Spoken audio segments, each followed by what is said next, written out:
Civil ऐवान सदर इस्लामाबाद में बराह रास्त इस वक्त जारी है, जबकि दूसरी जानिब अमरीकी सदर चीनी हम मनसब से हम मुलाकात भी करने वाले हैं और वो दौरा चीन पर पहुंच चुके हैं। इसी हवाले से बात करने के लिए सीनियर तज्ज़ियाकार एहतशामुल हक साहब हमारे साथ मौजूद हैं। एहतशाम साहब, सबसे पहले तो आपको बहुत मुबारक हो, आपको हिलाल इम्तियाज़ जो है वो अवार्ड मिला है। साथ ही साथ आपसे ये भी जानना चाहेंगे कि अमरीकी सदर इस वक्त दौरा चीन पर मौजूद है, इस दौरे को आप कितनी अहमियत का हामिल समझते हैं? शुमाइला, बहुत बहुत शुक्रिया। ये हिलाल इम्तियाज़ का एजाज़ मिलना मेरे लिए, मेरे अदारे बोल के लिए, हमारी पूरी टीम के लिए, मेरा ख्याल है सबके लिए एजाज़ की बात है। Thank you so much. बाकी ये अमरीकी सदर का बड़ा इंपॉर्टेंट दौरा है, 2 दिन का दौरा है, आज और कल है। इसमें बहुत सारी चीज़ें तय होनी है। एक चीज़ जो मैं आपको बता सकता हूँ, जो मुझे सफारती ज़राए से पता चली कि 3 बड़े इनके जो एजेंडा आइटम हैं, उनमें नंबर 1 जो है नो ईरान की लड़ाई का मसला है, अमरीका ईरान की। तो इस हवाले से कहा जा रहा है कि बड़े स्टेक्स हाई हैं दोनों मुल्कों के, दोनों पोजीशन ऑफ स्ट्रेंथ के साथ बात करेंगे। प्रेसिडेंट शी भी चीन के और प्रेसिडेंट ट्रंप भी जो अमेरिका के सदर हैं।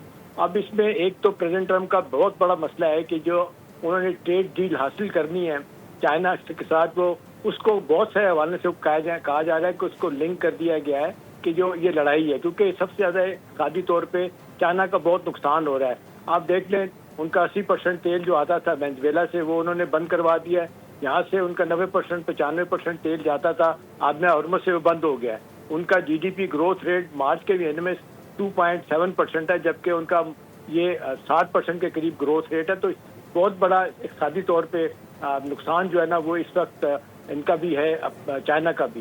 लिहाजा चीन तो चाहेगा, कुछ लोग कहते हैं कि इस दलदल में फंसा रहे, लेकिन साथ साथ वो भी चाहते हैं कि कोई एमिकेबली बड़ा ऑनरेबल हल निकले और ये जंग बंद होनी चाहिए। तो इस हवाले से प्रेसिडेंट ट्रंप के ऊपर बहुत ज़्यादा बोझ है, और ये एक जिसको कहना चाहिए जिस तरीके से अब उनकी बातचीत होगी, अब देखना है कि किस हद तक इसको कंसीड कर सकते हैं। वहाँ कुछ हवालों से ये भी कहा जा रहा है अब क्योंकि जंग दोबारा होने के कोई चांसेस नहीं है, क्योंकि प्रेसिडेंट ट्रंप कांग्रेस को लिख के दे चुके हैं कि जी वो अगरचे इजाज़त मैंने नहीं ली, वो 60 दिन के लिए जो ऑथराइजेशन होती है, लेकिन 60 दिन के बाद हम आपको बता रहे हैं कि हमने कोई जंग नहीं करनी।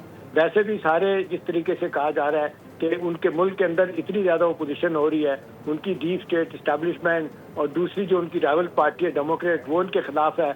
महंगाई जितनी ज़्यादा हो गई है, तो प्रेसिडेंट ट्रंप इससे निकलना चाहते हैं। इस लिहाज से ये मीटिंग जो है ना, चाइना का दौरा उनका बहुत इंपॉर्टेंट है। कुछ लोगों का तो ये भी ख्याल है, जो मुझे पता चला है, कि प्रेसिडेंट ट्रंप वैसे तो कहते रहे कि पाकिस्तान जाना 16-17 घंटे की फ्लाइट है। कुछ लोगों का ख्याल है कि जिस तरीके से आपने देखा हमारे प्राइम मिनिस्टर, अपना फॉरेन मिनिस्टर ने बात की है, इसहाक डार साहब ने इराकी साहब से, वो जो ईरान के फॉरेन मिनिस्टर हैं, और जो बातचीत हुई है, कुछ लोग कहते हैं कि जी वो प्रेसिडेंट ट्रंप अगर कोई बात बन जाती है तो वो डायरेक्टली पाकिस्तान, अमेरिका, चाइना से पाकिस्तान भी आ सकते हैं। ये भी बात सोचती है कि चांसेस इसके भी हैं अगर कोई बातचीत तय हो जाती है। अब देखना यही है, क्योंकि अब ईरान को बावर कराने की कोशिश कर रहा है पाकिस्तान भी, कतर भी, सऊदी अरब भी, और चीन के साथ साथ रशिया भी, कि ये मौका है कि आप बातचीत के जरिए मसले का हल कर लें, कि कोई लड़ाई से बहुत नुकसानात हो रहे हैं। तो प्रेसिडेंट ट्रंप के जो इर्द लोग हैं, सफारती ज़राए बताते हैं कि वो बड़े अपबीट मूड में हैं। अगर चीज़ें कुछ तय हो जाती हैं तो वो वहाँ से पाकिस्तान आ सकते हैं। अब देखना ये क्या होता है, बहुत इंपॉर्टेंट दौरा है। इस हवाले से देखा जाएगा कि अल्टीमेटली इसमें से क्या निकल के आता है। जी, बहुत शुक्रिया एहतशामुल हक साहब, आपने तफसीली आगाह किया अमरीकी सदर के जो दौरा चीन इस वक्त जारी है उस हवाले से।